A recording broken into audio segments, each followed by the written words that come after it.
प्यारे दोस्तों, आज हम आपको एक हामला यानी प्रेग्नेंट लड़की के बारे में बताने वाले हैं। जब वो प्रेग्नेंट थी तो उसके जालिम भाइयों ने उसे जिंदा ही ज़मीन के अंदर दफना दिया। उसके बाद उस प्रेग्नेंट लड़की के साथ क्या हुआ आगे हम आपको वीडियो में बताएंगे। अगर आपने इसे लाइक नहीं किया है तो इस वीडियो को लाइक करें। अगर आपने अभी तक हमारे यूट्यूब चैनल को सब्सक्राइब नहीं किया है तो चैनल को सब्सक्राइब करके बेल आइकन भी दबा दें। तो चलिए शुरू करते हैं। दोस्तों, ये वाकया नासिर नाम का एक शख्स बयान करता है। वो कहता है, आज से 4 साल पहले की बात है। मेरा ताल्लुक एक ऐसे गिरोह से था जो चोरी किया करते थे। चोरी करने के बाद हम अलग अलग होकर कहीं छुप जाते थे ताकि पुलिस हमें पकड़ ना ले। एक मर्तबा रात में किसी बैंक को लूटने के बाद मैं और मेरे साथी फौरन से फरार हो गए। मेरे साथी तो फरार हो चुके थे लेकिन मैं पुलिस की नज़रों में आ गया और पुलिस मेरे पीछे पड़ गई। मैं तेज़ी से भागता रहा, अलग अलग रास्ते बदलता रहा और आखिरकार पुलिस की नज़रों से छुपने में कामयाब हो गया। फिर मैं एक बस पर बैठ गया और कहीं दूर जाकर उतर गया। जहाँ मैं उतरा था उस जगह के बारे में मुझे कुछ भी नहीं पता था। मुझे तो बस एक ही फिक्र थी कि कहीं पुलिस मुझे पकड़ ना ले। मैं जिस जगह उतरा था वो बिल्कुल सुनसान इलाका था। दूर दूर तक कोई घर नज़र नहीं आ रहा था।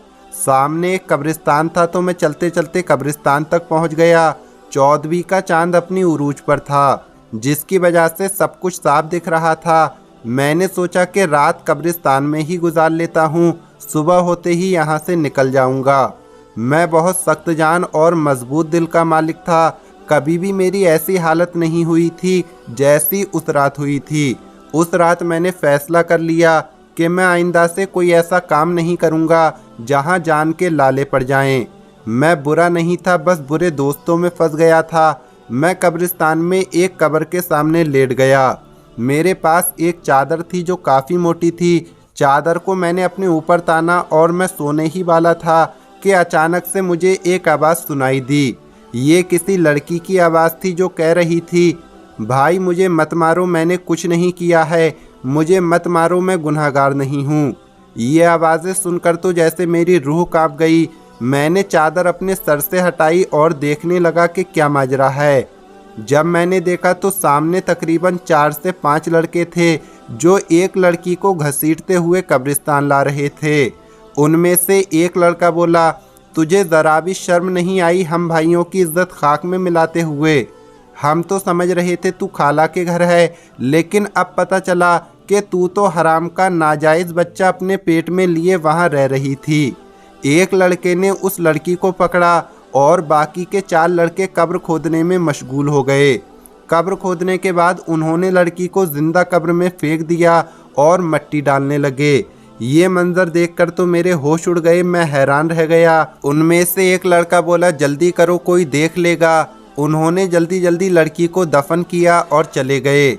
लड़की को कब्र में जिंदा दफन करने के बाद वो सब वहाँ से भाग गए थे। मैं एकदम से उठा और उस कब्र के पास आया।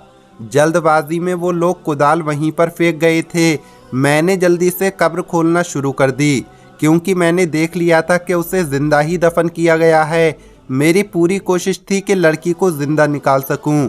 जब उस लड़की की चीखों की आवाज़ कब्र के अंदर से मुझे सुनाई दी तो मुझे हौसला हुआ कि वो लड़की अभी तक ज़िंदा है।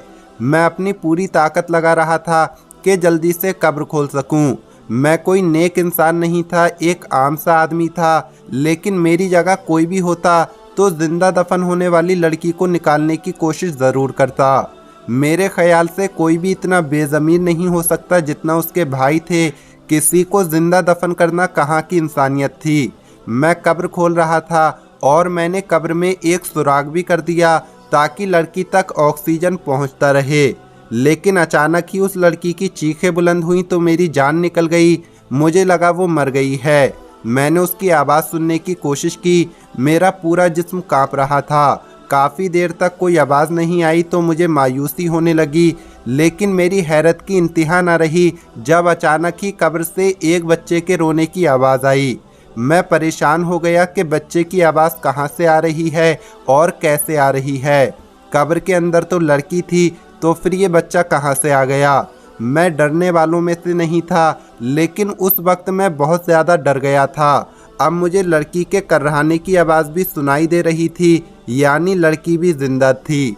मैं खौफज़दा तो बहुत था, लेकिन जो भी था मुझे तो कब्र खोलनी थी और लड़की को बाहर निकालना था। मैंने एक बार फिर से अपने अंदर हिम्मत जमा की, लेकिन जैसे ही कब्र मुकम्मल तौर पर खुली तो मुझे ऐसा लगा जैसे मेरे पैरों तले से ज़मीन सरक गई हो, क्योंकि कब्र में एक पैदा हुआ बच्चा पड़ा था और वो लड़की निढालती कब्र में पड़ी थी। मुझे ये समझने में एक भी लम्हा नहीं लगा कि वो लड़की हमल से थी और उसने कब्र में बच्चे को जन्म दिया था। मैंने हिम्मत करके उस लड़की को और उसके बच्चे को कब्र से निकाला। मेरी जो चादर थी उससे मैंने उस लड़की का जिस्म ढाँप दिया। लड़की की हालत गैर थी और वो तकलीफ़ में थी और वो बच्चा मुसलसल रोए जा रहा था। मेरी समझ में कुछ भी नहीं आ रहा था कि मैं क्या करूं। इतने में अचानक हाईवे पर मुझे एक वैन आती दिखाई दी। मैं उस बच्चे और माँ को छोड़कर जल्दी से हाईवे की तरफ दौड़ा। मैंने वैन को रुकने का इशारा किया, पता नहीं कैसे, लेकिन इतनी रात में भी वो लोग रुक गए। लेकिन वो खौफज़दा थे और डर रहे थे। मैंने उनसे कहा, मेरी बीवी और मैं कब्रिस्तान से गुजर रहे थे कि अचानक कब्रिस्तान में ही मेरी बीवी को दर्द शुरू हो गया और उसकी डिलीवरी हो गई। मैंने उनसे मदद के लिए कहा। तस्दीक के लिए वो लोग मेरे सामने आए तो उस लड़की और बच्चे को देखकर सारा मामला समझ गए और उन्हें मेरी बात पर यकीन हो गया। उनमें से एक शख्स ने कहा, इन तीनों को मदद की ज़रूरत है, वाकई ये लोग मुसीबत में हैं। वैन वालों ने हमारी मदद की और उस लड़की और बच्चे को अस्पताल ले गए। बैंक से मैंने जो चोरी की थी उसका हिस्सा अपने साथियों से मांगा तो उन्होंने मेरा हिस्सा मुझे दे दिया। मैं लड़की को उस जगह ले आया जहां मैं रहा करता था। जब उस लड़की की हालत संभल गई तो मैंने सारा मामला पूछा। उसने अपनी कहानी बताना शुरू की और बताया कि मेरा नाम सिद्रा है, मैं एक नेक लड़की थी। एक दिन अचानक कॉलेज से वापस आते हुए एक लड़का मेरे पीछे लग गया और उसने मुझे एक ख़त दिया जिसमें लिखा था कि वो मुझसे मोहब्बत करता है। उसका नंबर भी नीचे लिखा हुआ था। पहले तो मैंने इनकार कर दिया, लेकिन पता नहीं क्यों शैतान ने शायद मुझे बरगला दिया था और एक कमज़ोर लम्हे की जद में आकर मैंने उसके मोबाइल में कॉल की और यूं हमारा राब्ता हो गया। फिर बात मुलाकातों तक पहुंच गई। मेरे 4 भाई थे। जब वो काम से बाहर जाते तो मैं उसे अपने घर में बुला लिया करती थी। घर पर कोई नहीं होता था। शैतान के बहकावे में आकर हमने वो गुनाह भी कर दिया जो हमें नहीं करना चाहिए था और जिसकी सज़ा अब मैं भुगत रही हूँ। जब उस लड़के का नाजायज़ गुनाह मेरे पेट में पलने लगा तो मैंने इस बात का जिक्र अपनी खाला से किया। मेरी खाला ने मुझे बहुत बातें सुनाई, लेकिन उन्हें अपनी इज्जत बचानी थी, इसलिए वो मुझे डॉक्टर के पास ले गईं। लेकिन पानी सर से ऊपर गुजर चुका था। डॉक्टर ने कहा, अब हमल ज़ाया नहीं हो सकता, वरना लड़की की मौत हो जाएगी। मैंने उस लड़के से राब्ता किया और कहा कि अपना रिश्ता मेरे घर भेज दो। तो आगे से उसने कहा कि ये बच्चा ना जाने किसका है और मैं उस पर इल्ज़ाम लगा रही हूँ और मुझ जैसी बदकिरदार लड़की से वो शादी नहीं करेगा। अब मामला संगीन हो चुका था। मेरी खाला ने कहा, अगर तुम्हारे भाइयों को इस बात का पता चल गया तो तुम जान से जाओगी। खाला ने मेरे भाइयों को मेरी बीमारी की झूठी कहानी सुनाई और कहा कि वो मुझे अपने साथ ले जा रही हैं। मेरे भाइयों ने खाला से कहा कि ये हमारा खाना वगैरह बनाती है, हम कैसे इसके बगैर गुजारा करेंगे। हम दिन को काम पर जाते हैं, पीछे ये घर संभालती है। खाला ने कहा, ये बीमार है, तुम लोग शादी कर लो। ना जाने मेरी खाला ने कैसे मेरे भाइयों को राज़ी किया और मुझे अपने घर लेकर आ गईं। खाला के घर में उनकी बेटी और बेटा रहते थे। उन्हें सारी कहानी मजबूरन सुनानी पड़ी। मैंने हमल के 9 महीने वहाँ गुजारे, लेकिन जब मेरी डिलीवरी का वक्त आया तो उस दिन मेरे भाई मेरी खाला के घर आ पहुँचे। उन्हें ना जाने कैसे खबर हो गई थी। वो मुझे घसीटते हुए वापस ले गए और फिर यहाँ कब्रिस्तान ले आए और मुझे ज़िंदा दफन कर दिया। जब मुझे कब्र के अंदर दफन कर दिया और मेरा दम घुटने लगा तो मैं चिल्लाने लगी और मैं अल्लाह से मदद मांग रही थी। मैं तकलीफ़ में रो रही थी। एक तरफ तो मेरा दम घुट रहा था, दूसरी तरफ मुझे हमल का दर्द शुरू हो गया। मैंने सच्चे दिल से तौबा की और कभी कोई गुनाह ना करने का इरादा किया और अल्लाह से दुआ मांगी। मैंने कहा, मैंने रोज़े रख के नमाज़ पढ़ी, तहज्जुद पढ़ी और मैं गुमराह हो गई।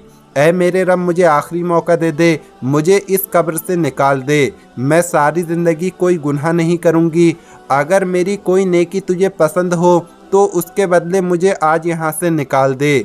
मैं उस वक्त जानती थी कि आधी रात को कब्रिस्तान में कोई भी मुझे बचाने नहीं आएगा, लेकिन उस वक्त अल्लाह को मैंने दिल से पुकारा था। मेरा यकीन कामिल था। उन लोगों ने कब्र में ज़्यादा मिट्टी नहीं डाली थी। इसके बाद तुम आ गए। तुमने पहली ही कोशिश में मेरे लिए हवा का रास्ता खोल दिया, जिससे कब्र के अंदर ऑक्सीजन आने लगी। एक पल को मुझे ऐसा लगा जैसे मेरे भाई दोबारा वापस आ गए हैं मुझे निकालने के लिए, क्योंकि उनके सिवा कब्रिस्तान में उस वक्त कोई भी नहीं था। लेकिन फिर मेरा दिमाग काम करना छोड़ गया, क्योंकि बच्चे की पैदाइश का वक्त आ गया था। कितनी अजीब बात है। मैं ये सोचकर हैरान हूँ कि मेरा बच्चा कैसा बच्चा है जिसने अपनी पहली सांस कब्र के अंदर ली। लोग दुनिया में आते हैं और अपनी आखिरी सांसों को पूरा करने के बाद कब्र में जाते हैं, लेकिन इस अनोखे बच्चे की ज़िंदगी की शुरुआत ही अनोखी थी, जिसने ज़िंदगी की पहली सांस कब्र के अंदर ली थी। मैंने अल्लाह से वादा किया था कि मैं कोई गुनाह नहीं करूँगी और अपने तमाम गुनाहों से माफ़ी मांगती हूँ। हम अपने रब को भुला देते हैं, गुनाहों में लग जाते हैं, लेकिन वो हमें नहीं भूलता है। मैं तहज्जुद गुजार लड़की थी, खूब इबादत किया करती थी, लेकिन मैं बहक गई और अपने रब को भूल बैठी थी। लेकिन देखो तो सही अल्लाह ने किस तरीके से मेरी मदद की, और आज मैं सोच रही हूँ कि कैसे मैंने अपने इतने मेहरबान रब की नाफरमानी की थी। उस शख्स के खातिर जो बदकार का इल्ज़ाम लगाकर मुझे बीच राह में छोड़कर चला गया। नासिर कहता है, सिदरा अपनी कहानी सुनाकर फूट फूट कर रोने लगी, तो मैं भी सोच में पड़ गया कि ये तमाम वाक़या मेरे लिए भी बहुत ही इबरतनाक था। मैं भी इस वाक़ये का हिस्सा था। उसी वक्त मैंने भी अपने गुनाहों से तौबा कर ली और सिदरा से शादी का फ़ैसला कर लिया। सिदरा से शादी का फ़ैसला सिर्फ़ मैंने अपने अल्लाह को राज़ी करने के लिए किया था, ताकि अल्लाह मेरे गुनाह माफ़ कर दे। आज मैं इल्म रखने वाला बंदा हूँ। मैंने इस्लाम के बारे में बहुत कुछ जाना है, और मेरी बीवी औरतों को दर्द देती है, औरतों को सिखाती है, और हम खुशहाल ज़िंदगी गुजार रहे हैं। आज महसूस होता है कि ज़िंदगी में हर तरफ नूर ही नूर आ गया है। दोस्तों, ये वीडियो आपको कैसी लगी कमेंट बॉक्स में ज़रूर बताएं। मिलेंगे अगली वीडियो में। अल्लाह हाफिज़।